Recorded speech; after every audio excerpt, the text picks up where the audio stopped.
चरण सरोज रज निज मनु मुकुर सुधारी। बरनौ रघुवर बिमल जसु जो दायक फल चारी। बुद्धिहीन तनु जानिके सुमिरो पवन कुमार। बल बुद्धि विद्या देहु मोहि हरहु कलेस विकार।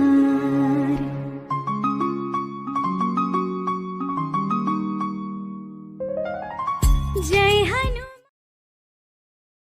नमस्कार देवी और सज्जनों, गुरुजी ज्योतिष विज्ञान में आप लोगों का बहुत बहुत स्वागत है।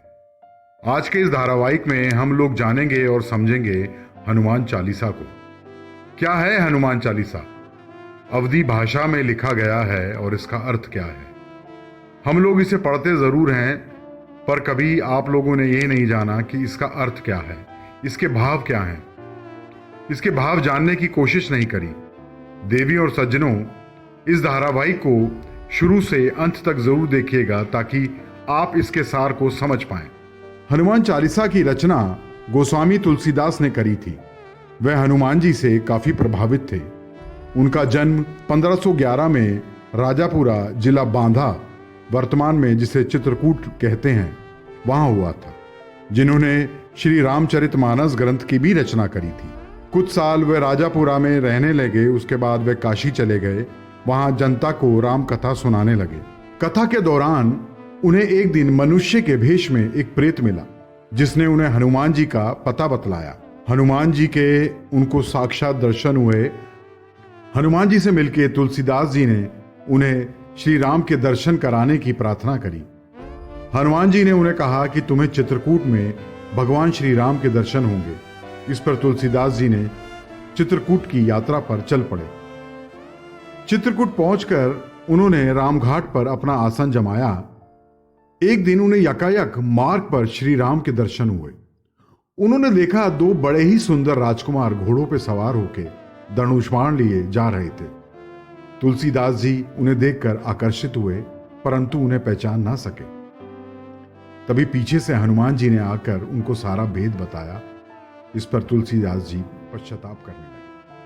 इस पर हनुमान जी ने उन्हें सहानुभूति दी और कहा कि प्रातःकाल फिर तुम्हें दर्शन होंगे। एक दिन बुधवार के समय, अमावस्या के दिन, उनके सामने भगवान श्री राम जी पुनः प्रकट हुए। उन्होंने बालक रूप में आकर तुलसीदास जी से कहा, बाबा हमें चंदन चाहिए, क्या आप हमें चंदन दे सकते हैं? हनुमान जी ने सोचा कहीं तुलसीदास जी इस बार भी धोखा ना खा जाएं, इसलिए उन्होंने तोते का रूप धारण कर लिया और ये दोहा कहा। चित्रकूट के घाट पर भई हुई संतन की भीड़, तुलसीदास चंदन घिसे, तिलक दे रघुबीर। तुलसीदास भगवान श्री राम की इस अद्भुत छवि को निहार कर अपने चेहरे की सुध-बुध भूल गए। भगवान ने स्वयं ही उनके हाथ से चंदन लेकर अपने माथे पे लगाया और तुलसीदास जी के भी मस्तक पर लगाया और अंतर्ध्यान हो गए। देवी और सज्जनों, हनुमान जी आज भी धरती पे हैं। इसके प्रमाण हमें हनुमान चालीसा में भी मिलते हैं। आज भी वे अपने भक्तों पर कृपा करते हैं, अगर सच्चे मन से उनकी आराधना करें तो। आज हम आपको बताते हैं हनुमान चालीसा का अर्थ क्या है। आप क्या कहते हैं हनुमान जी को जब आप हनुमान चालीसा का उच्चारण करते हैं? भाव जानना अत्यंत जरूरी है सज्जनों, तभी आप अपने मन रूपी आत्मा से अपने तार प्रभु से जोड़ पाएंगे। आइए हनुमान चालीसा के अर्थ समझते हैं। देवी और सज्जनों, अब हम जानते हैं श्री हनुमान चालीसा का अर्थ। श्री हनुमान चालीसा का आपको हर एक दोहे का, आपके हर एक चौपाई का अर्थ आपको मालूम होना चाहिए, ताकि अपने भाव आप प्रभु को प्रकट कर सकें। भाव जो है वो सबसे ज्यादा महत्वपूर्ण है। अगर आप किसी मंत्र का उच्चारण करते हैं या आप हनुमान चालीसा का उच्चारण करते हैं, शब्द में अगर इधर उधर हेर फेर हो जाए तो वो ज्यादा महत्वपूर्ण नहीं है। महत्वपूर्ण है उसके भाव। मैं आपको एक उदाहरण देकर के बताता हूं कि जिस तरह से आप अपने बचपन में अपने माता पिता को अगर कुछ बताया करते थे या आप उनसे कोई चीज मांगते थे या आप उनको कुछ उनका गुणगान करते थे, आप तुतला करके बोलते थे, लेकिन आपके भाव आपके माता पिता को समझ में आते थे और वो हर चीज आपकी पूर्ण करते थे। तो ठीक इसी तरह से आप जब हनुमान चालीसा का उच्चारण करते हैं तो उसके भाव जो है, उसका अर्थ जो है, वो जरूर आपको मालूम होना चाहिए कि जब आप उच्चारण करें तो आपके भाव जो हैं वो आपकी आत्मा रूपी, आपकी आत्मा में जो परमात्मा बैठे हैं वो आपके भाव को प्रभु से जोड़ें और प्रभु तक आपकी बात जाए। तो शुरुआत करते हैं दोहे से। देवी और सज्जनों, एक बात मैं आपको कहना चाहूंगा कि इसमें 40 चौपाइयां हैं। हम कोशिश करेंगे ज्यादा से ज्यादा चौपाइयां इस धारावाहिक में लें, अन्यथा शेष हम अगले धारावाहिक में लेंगे। पहला दोहा है जो श्री हनुमान चालीसा में है। हनुमान चालीसा जो है ये प्रभु का गुणगान है। इसमें हनुमान जी भी वर्णन करते हैं कि श्री राम की भक्ति, और इसमें जो है हनुमान जी की भी गुणों की प्रशंसा की गई है। शुरुआत करते हैं। श्री गुरु चरण सरोज रज, निज मन मुकुर सुधारी। अर्थात श्री गुरु चरण मतलब मेरे स्वामी भगवान श्री राम के चरण। सरोज रज, सरोज कमल को बोला गया है इसमें, और रज जो है धूल को बोला गया है। श्री गुरु चरण सरोज रज अर्थात मेरे गुरु, मेरे स्वामी के चरण कमल की धूल। निज मन मुकुर सुधारी, निज का मतलब हो गया स्वयं, मनु का मतलब हो गया मन, और मुकुर दर्पण, और सुधारी का मतलब हो गया साफ करना या इसे स्वच्छ करना। तो इसका अर्थ हुआ कि मैं अपने गुरु के चरण की धूल से अपने मन रूपी दर्पण को साफ करता हूं। बरनऊ रघुबर बिमल जसु, बरनऊ का इसमें अर्थ हो गया वर्णन, रघुबर मतलब राम, भगवान श्री राम, बिमल मतलब निर्मल, और जसु का मतलब हो गया यश, कि मैं भगवान श्री राम के निर्मल यश की गुणगान करता हूं, जो दायकु फलचारी, जो 4 फल देने वाला है। 4 फल का मतलब हो गया धर्म, अर्थ, काम और मोक्ष। तो इसका अर्थ आप समझिए। श्री गुरु चरण सरोज रज, निज मन मुकुर सुधारी, बरनऊ रघुबर बिमल जसु, जो दायक फलचारी। अर्थात मैं अपने गुरु के चरणों की धूल से अपने मन रूपी दर्पण को साफ करता हूं और भगवान श्री राम के यश का वर्णन करता हूं, जो 4 फल देने वाले हैं। बुद्धिहीन तनु जानिके, सुमरो पवन कुमार, बल बुद्धि विद्या देहु मोही, हरहु कलेश विकार। देवी और सज्जनों, इसमें बुद्धिहीन तनु जान के, बुद्धिहीन मतलब जिसमें बुद्धि नहीं होती, कि हे प्रभु मैं बुद्धिहीन हूं। तनु जान के, तन मतलब शरीर, जानी के मतलब जानकर, कि हे प्रभु मैं तो बुद्धिहीन हूं, मुझे बुद्धिहीन समझें। मैं आपका स्मरण कर रहा हूं, मतलब आपको याद कर रहा हूं। हे पवन कुमार मतलब हनुमान जी, मैं आपको याद कर रहा हूं, मैं तो बुद्धिहीन हूं। बल बुद्धि विद्या देहु मोही, हरहु कलेश बेकार, कि हे प्रभु मुझे बल दो, बुद्धि दो, विद्या दो, और मेरे कलेश को हरण करो, मतलब जो मेरे जीवन में कलेश हैं उनका हरण करो। हरहु कलेश बेकार, विकार का मतलब हो गया विकार, जो गलत भावनाएं, जो गलत विचार मेरे मन में आ रहे हैं उनको दूर करो प्रभु, उनको भी हरो। बुद्धिहीन तनु जान के, सुमरो पवन कुमार, बल बुद्धि विद्या देहु मोही, हर है कलेश विकार। पहली चौपाई की तरफ हम आते हैं देवियों सज्जनों। जय हनुमान ज्ञान गुण सागर, जय कपीस तिहु लोक उजागर। जय हनुमान ज्ञान गुण सागर, कि जय हनुमान जी आपकी जय हो। आप ज्ञान और गुण के सागर हैं, अर्थात आपके ज्ञान और गुण इतने ज्यादा हैं कि वो समुद्र के समान हैं। जय कपीस तिहु लोक उजागर, कि हे कपीस, कपीस का मतलब होता है, कपी का मतलब हो गया वानर, वानर का मतलब हो गया जो वन में नर रहता है, और कपीस ईस लग गया इसमें, तो राजा इसको कहेंगे या स्वामी बोलेंगे, या भगवान की श्रेणी में जो आता है कि जय कपीस, कि हे कपियों के राजा, हे कपियों के स्वामी। तिहु लोक उजागर मतलब आपके 3 लोक, 3 लोक मतलब हो गया भूलोक, स्वर्ग लोक और पाताल लोक, कि आप ये तीनों लोक में आपकी कीर्ति जो है वो फैली हुई है, कि तिहु लोक उजागर। देवी और सज्जनों, अब दूसरी चौपाई पे हम आते हैं। रामदूत अतुलित बलधामा, अंजनी पुत्र पवन सुतनामा। हे हनुमान जी, आप भगवान श्री राम के दूत हैं और अतुलित बल के स्वामी हैं। अपार बल, जिस बल की किसी से तुलना नहीं की जाती, उतना बल आपके अंदर है। आप अंजनी के पुत्र हैं और पवन कुमार के पुत्र हैं। संसार में आप इसी नाम से जाने जाते हैं कि रामदूत अतुलित बलधामा, अंजनी पुत्र पवन सुतनामा। तीसरी चौपाई इस प्रकार है। महावीर विक्रम बजरंगी, कुमति निवार सुमति के संगी।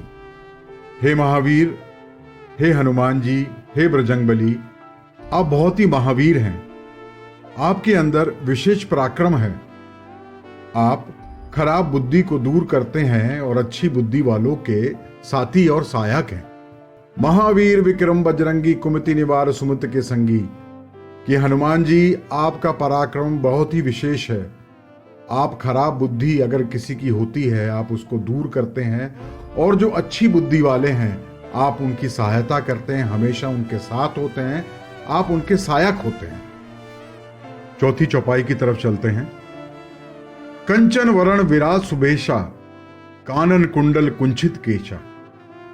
अर्थात कि आपका जो रंग है, आप सोने के समान हैं, आप सुनहरे हैं।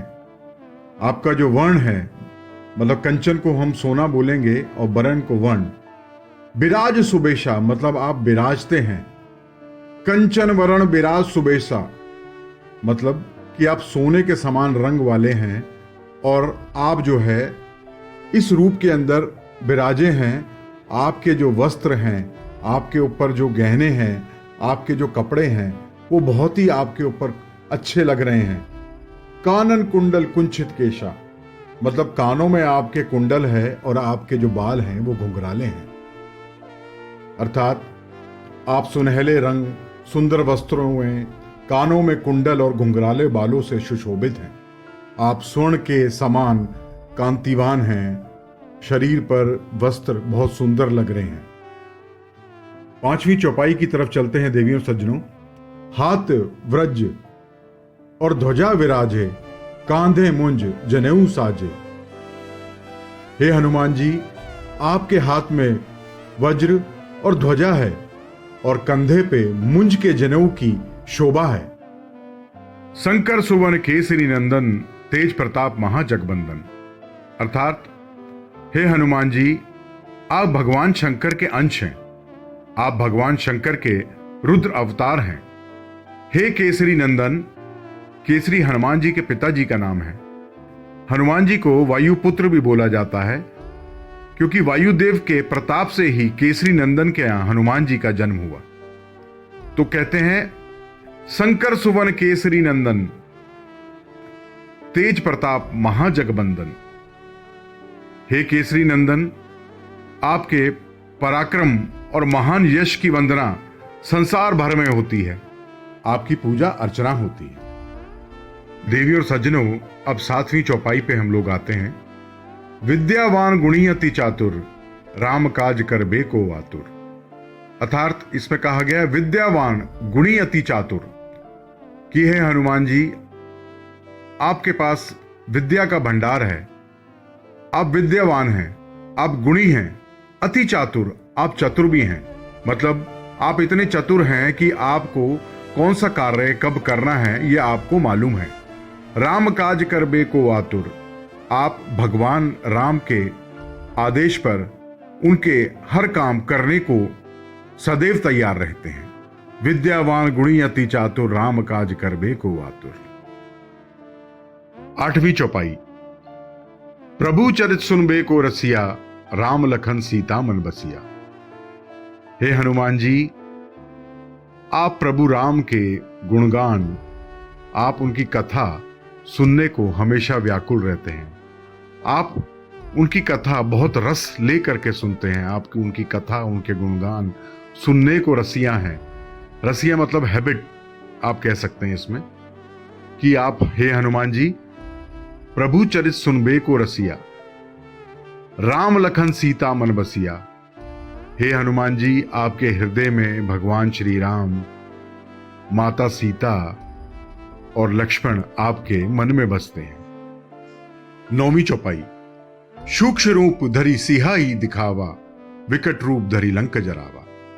जैसे देवियों सज्जनों, आप लोग जानते हैं कि जब रावण माता सीता का हरण करके लंका ले गया था और माता सीता को अशोक वाटिका में रखा था, तो हनुमान जी भगवान श्री राम की अंगूठी लेकर के लंका गए थे और वहां उन्होंने बहुत छोटा सा सूक्ष्म रूप, एक छोटा सा रूप धर लिया था ताकि माता सीता उनको देख के डरे ना।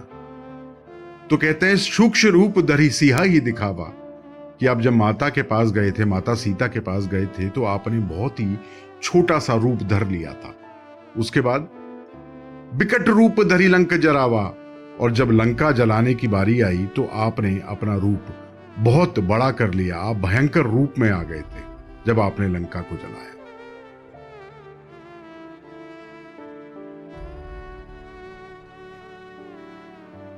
दसवीं चौपाई। भीम रूप धरी असुर संहारे, रामचंद्र के काज सवारे। भीम रूप का मतलब हो गया देवियों और सज्जनों बड़ा, बहुत बड़ा रूप। भीम रूप धरी असुर संहारे, आपने बहुत विशाल रूप, आपने बहुत बड़ा रूप धर के असुरों को, मतलब राक्षसों का आपने संहार किया, आपने उनको मारा। और भगवान रामचंद्र के काज सवारे, और आपने भगवान श्री राम के सारे उद्देश्य पूर्ण किए, आपने उनके काम सवारे।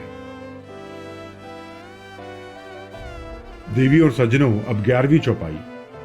लाए संजीवन लखन जी आए, श्री रघुवीर हर्षी उरलाए। अर्थात लाए संजीवन लखन जी आए, कि आप संजीवन बूटी लेकर के आप लक्ष्मण जी के आपने प्राण बचाए। अगर आपने पढ़ा होगा देवी और सज्जनों कि रावण युद्ध में मेघनाथ ने एक ऐसा बाण लक्ष्मण जी को मारा था कि जिससे उनके प्राण संकट में आ गए थे। तब एक वैद्य जी आए थे जो हनुमान जी लेकर के आए थे, जिन्होंने बताया कि अगर आप लक्ष्मण जी के लिए संजीवन बूटी आप ले आते हैं हिमालय पर्वत से तो उनके प्राण बच सकते हैं।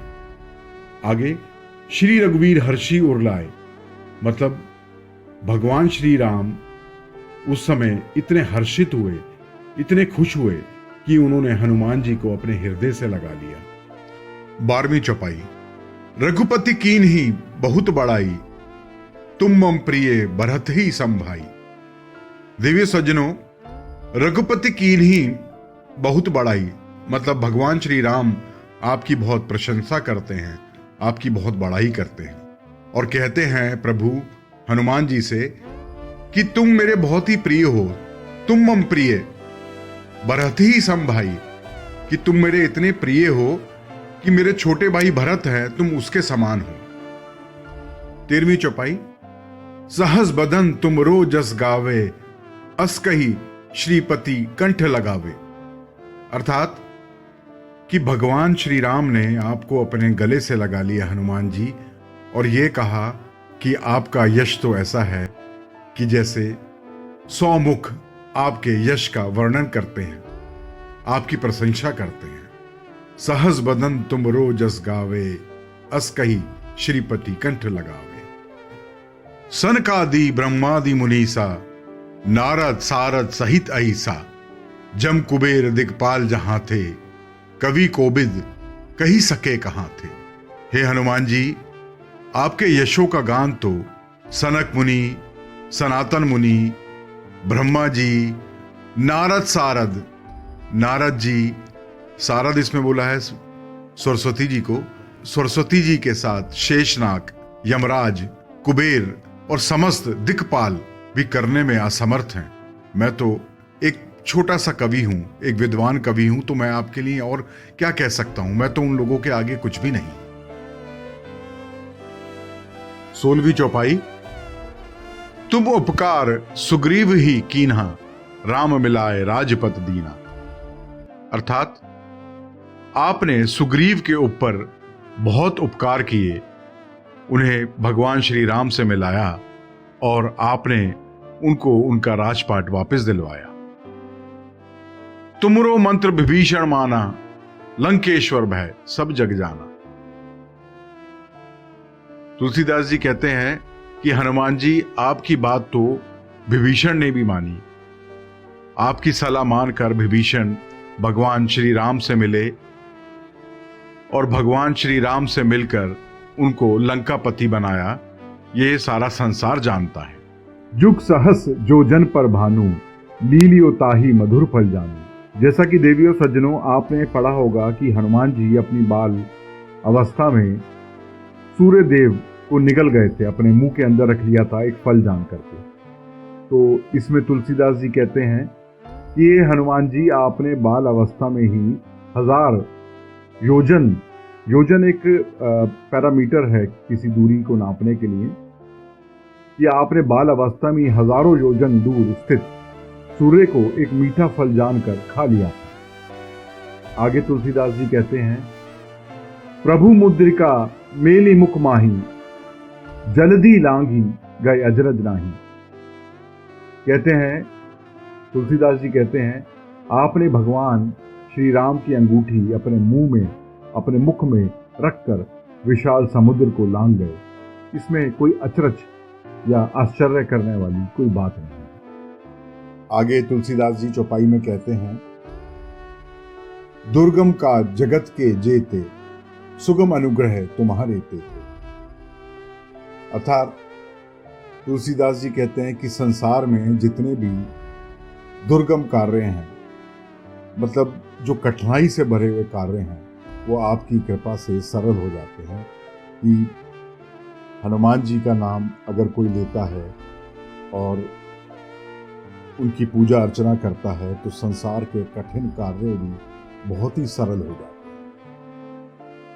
आगे तुलसीदास जी कहते हैं, राम दुआरे तुम रखवारे, होत न आज्ञा बिनु पैसारे।